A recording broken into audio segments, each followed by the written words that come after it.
So I recently made a nice addition to my sauna routine. It's something I wanted to build for a long time, and that is a cold plunge with filtration, sanitation, and a chiller. So it maintains itself, throwing a new filter now and then, and it keeps that water nice and cold. And I just wanted to show you how I did it, because buying a complete system is very expensive.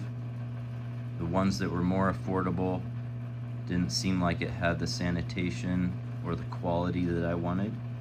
So here's my simple setup. All in, I'm right at $1,000. I think you could do it cheaper if you're a little bit smarter on your purchases. I definitely ended up with a few leftover fittings and things, but it works great.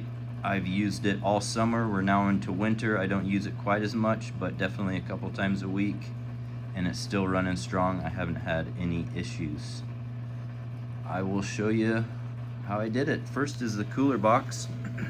I just built it out of some plywood I had,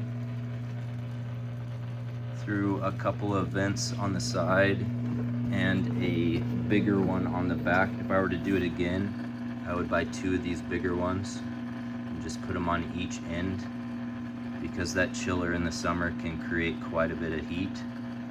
But these two little ones seem to be working okay for now. I put it on wheels, so when I do maintenance or want to move it around, it's super simple. Just some disconnect spin fittings, and I can take the water off with quarter turns. In the summertime, I use it honestly every day. It's addicting for me. It makes me feel awesome, especially after a hard day's work and exercise.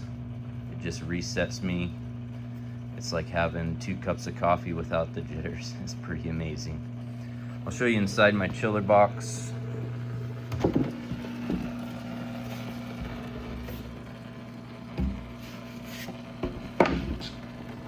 Just a simple little lid.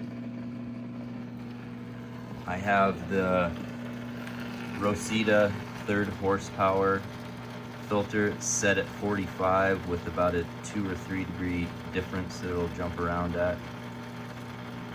I bought it at Walmart online, and I've had no problems with it. It will keep this water at 45 no problem, even in the summer when it's 80 or 90 in my garage. No leaks. Works great. It does create quite a bit of heat when it's running a lot, so make sure you have good ventilation. I did the GE house filtration system. Just put a little cover on it because it gets a lot of condensation. So there's my filter.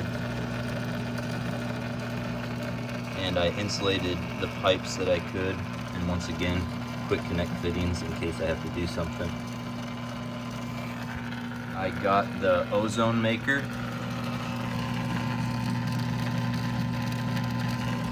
I just bought the whole system together. I will throw down, I'll show you guys exactly what I bought and how much it cost here in a little bit. But this thing has worked great. The water stays crystal clear. Haven't had any problems. I just put it on a little timer and have it run for a half an hour in the evenings when I'm not around. And I did the smaller Danner pump.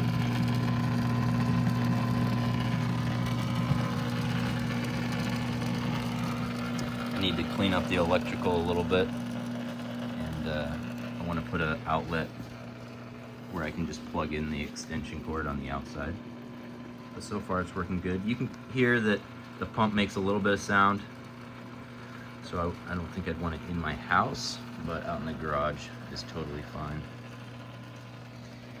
I just used a 110-gallon stock tank from Tractor Supply. I did a plywood just like this on the base, and then like 2-inch closed cell foam, and I glued it to the bottom.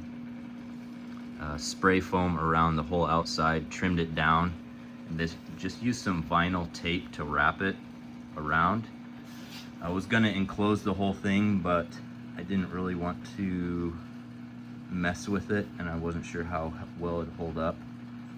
In the future, I might want to get one of those big insulated coolers, but for now this works fine. I highly recommend insulating it with the spray foam. I had it non-insulated for quite a while, and there was so much condensation. It was literally a puddle of water in my shop all the time. And since I spray foamed it and insulated it, nothing. You definitely want to do that. I'll show you the lid here. Let me pull the lid off and I'll show you how I did the lid and show you the water. Here's what the spray foam looked like after it set up. The foam board on the bottom as well as the plywood base. And I was just trimmed off the big spots with a knife. So here's my lid. Once again, just a piece of plywood with a couple of little handles on it. And I did the 2-inch closed cell foam.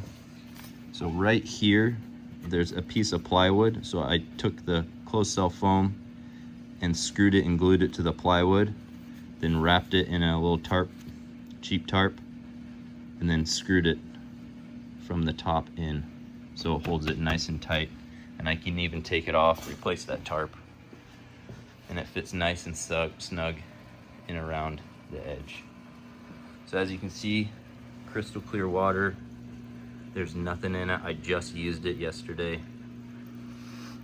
Decent flow, and I really don't have to mess with it. I change it every once in a while, but it's not even really dirty. So I think you could go a long time without changing it, depending on how often you use it.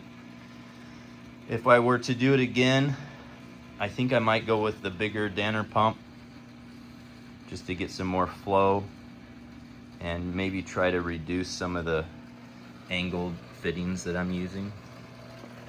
It definitely slows it down. I find that when I use it a lot, the filter, even though it doesn't look that dirty, it'll plug up and you'll start hearing the pump cavitate. And that's when you know you gotta change the filter. But the filters aren't very expensive. But definitely make sure you get the right filters. Don't go too fine. I use these. There's the model number.